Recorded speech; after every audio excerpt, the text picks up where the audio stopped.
you go through this, and then as you continue, right, you finish school, your contract is coming up. Because we want to point out, no matter if you're WNEP or another media company, even on radio, people have to sign contracts and you have non-competes and all this stuff. So your deal was coming up. At what point, what year was it when you're just like, I think I need something different? And tell me about that decision and how you ultimately arrived to leaving, being this top anchor in this part of Pennsylvania.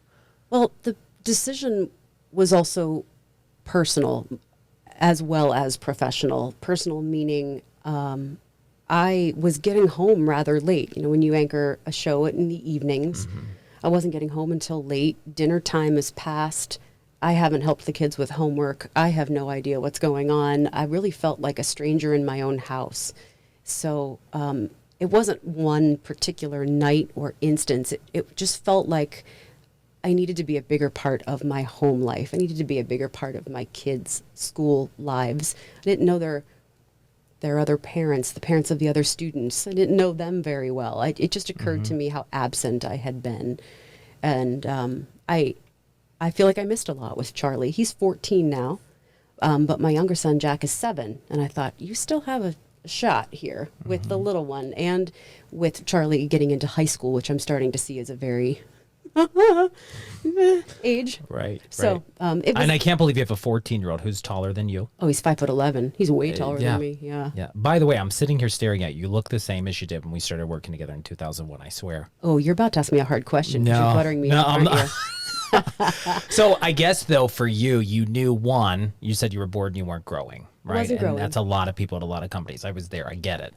You make the decision. When was the year? And tell me the talks. Did you try to stay there and try to figure out, how do I stay at a gig where I'm anchoring, I'm doing this, I'm doing that at WNEP, and then I can have my family life the way I want it, or it just didn't work out? It just never worked out. When you're, as you brought up the contract, when you're renegotiating contracts, there's a certain time for that. There's a certain time period for that.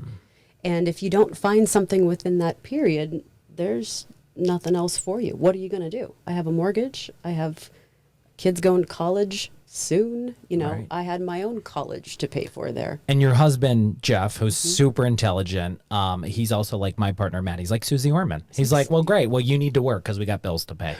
Right? So which waitressing job are you taking on a Saturday night for that you want to pay for? Yeah. Yeah, no, for sure. I know we joke about that all the time. You and I would be just like skipping in the fields of sunflowers. And we'd also be broke because the way we spend money.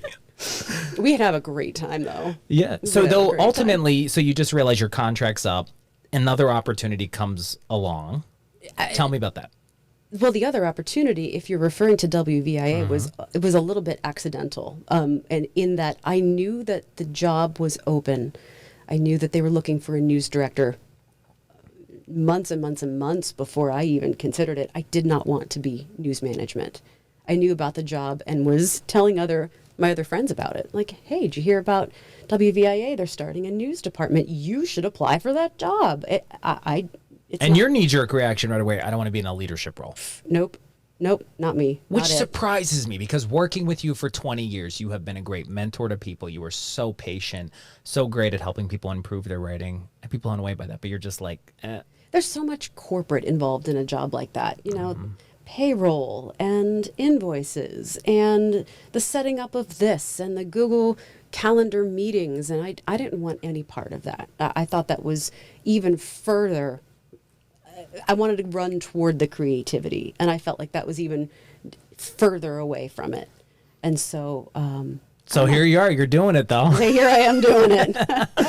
Hey everyone, if you totally dug that clip, we have a whole lot more. You can actually see the full interview by clicking here, or see other videos just like it, and then some by heading over here.